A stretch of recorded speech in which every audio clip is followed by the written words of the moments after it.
Selanjutnya yaitu esensi dan urgensi identitas nasional sebagai salah satu determinan pembagian bangsa. Identitas nasional adalah ciri yang dimiliki oleh suatu bangsa yang secara filosofi membedakan bangsa tersebut dengan bangsa yang lainnya.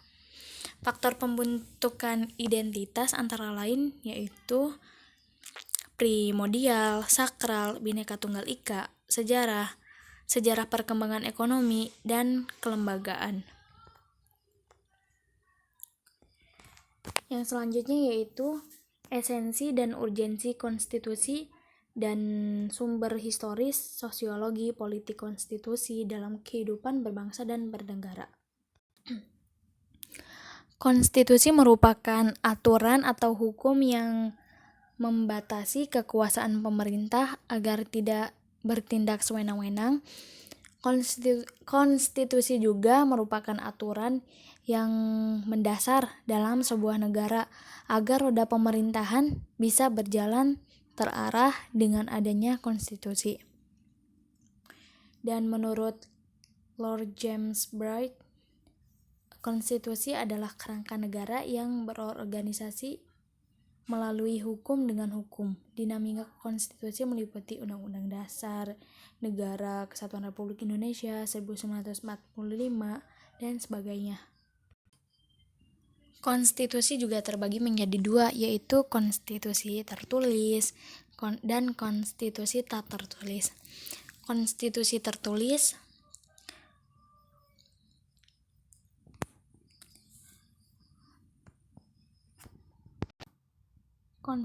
tertulis yaitu Undang-Undang Dasar. Hampir semua negara di dunia memiliki konstitusi tertulis yang pada umumnya mengatur mengenai pembentukan, pembagian wewenang, dan cara bekerja sebagai lembaga kenegaraan serta perlindungan hak asasi manusia.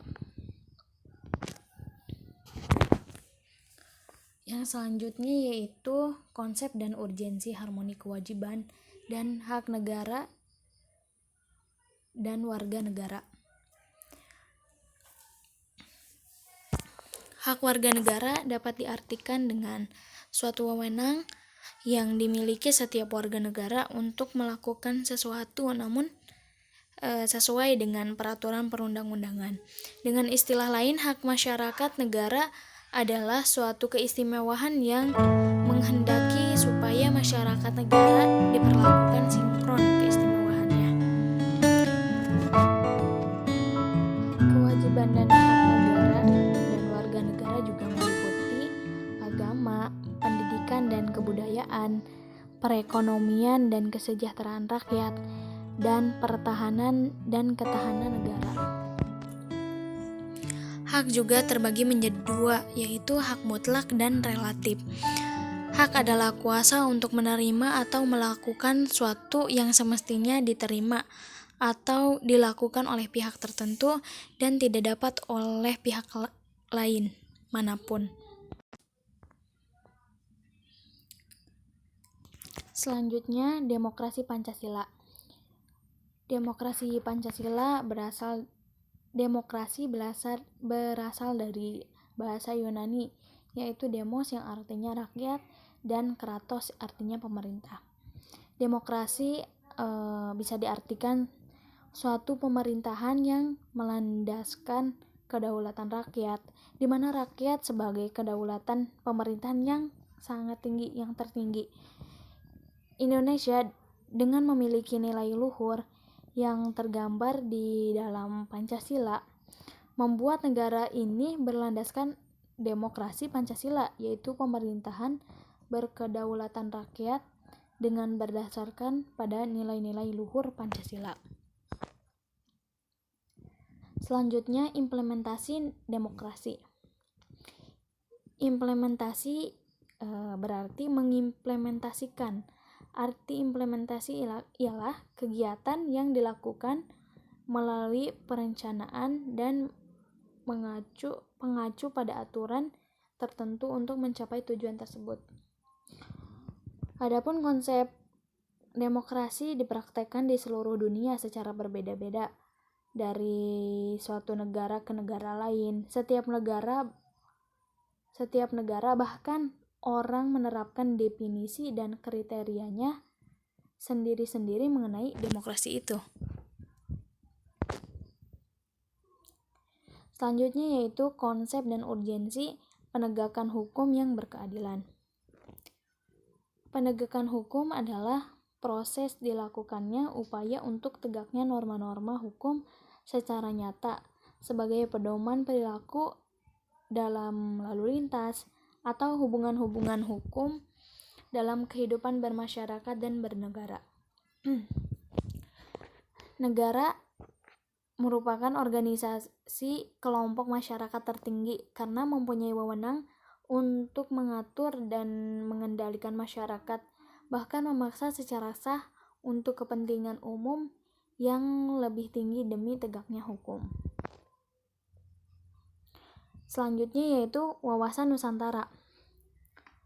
Setiap bangsa mempunyai wawasan nasional yang merupakan visi bangsa yang bersangkutan menuju ke masa depan. Wawasan nasional bangsa Indonesia disebut dengan wawasan Nusantara. Wawasan Nusantara bermula dari wawasan kewilayahan dengan dicetuskannya Deklarasi Juanda tanggal 13 Desember 1957.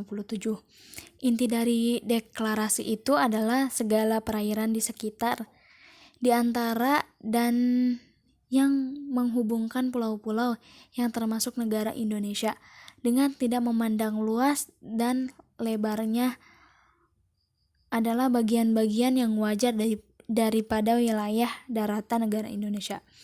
Dengan demikian, bagian dari perairan pedalaman atau nasional yang berada di bawah kedaulatan mutlak milik negara Indonesia.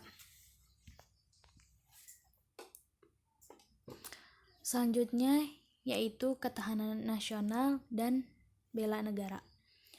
Suatu bangsa atau negara hanya akan dapat mempertahankan kelangsungan hidupnya apabila negara atau bangsa dan ketahanan nasional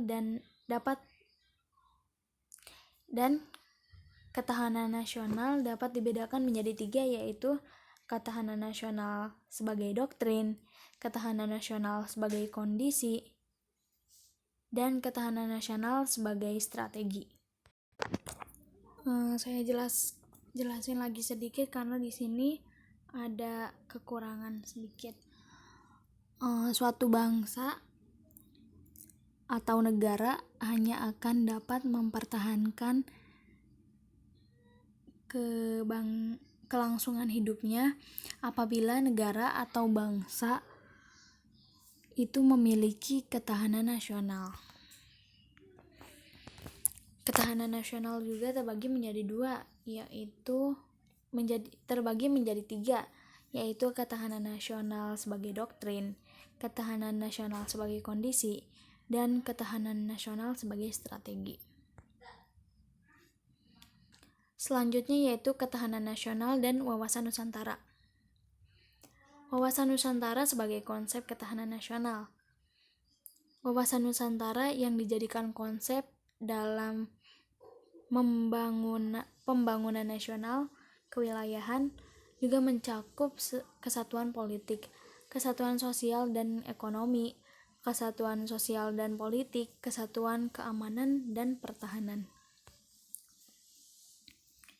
Selanjutnya yaitu anti korupsi.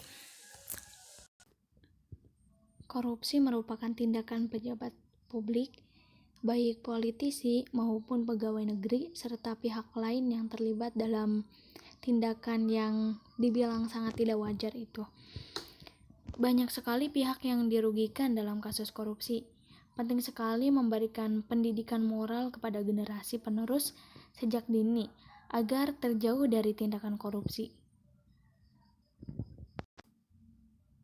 Robert Kligard berkata, korupsi adalah suatu tingkah laku yang menyimpang dari tugas-tugas resmi jabatannya dari negara. Korupsi juga terbagi menjadi 2 aspek, yaitu aspek yang memperkaya dirinya dengan menggunakan kedudukan dan menggunakan uang negara untuk kepentingannya. Thank you. Terima kasih.